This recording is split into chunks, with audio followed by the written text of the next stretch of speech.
yo recomiendo Carmex. Sí. Y es bueno para comparar. Eso sí. Oh Dios, ya me dio calor. Vea.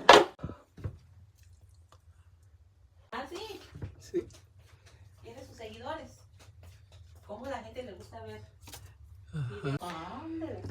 Que esta refri, el problema está tapado el defrost. La línea del defrost, cuando hace el defrost, el agua no se va para atrás, sino se viene para el frente. Y ahorita voy a ver por qué está pasando eso.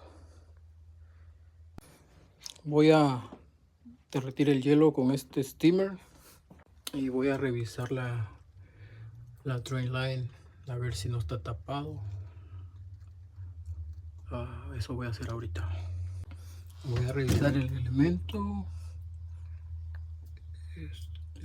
que está ahí y también los sensores, a ver si esos están bien, porque a veces cuando los sensores están mal no hace el defrost y eso hace que también se forme mucho hielo en el evaporador.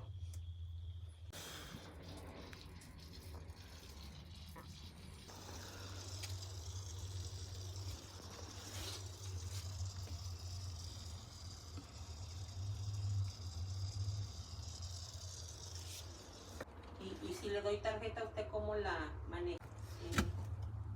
Yo pensé que iba a ser 65.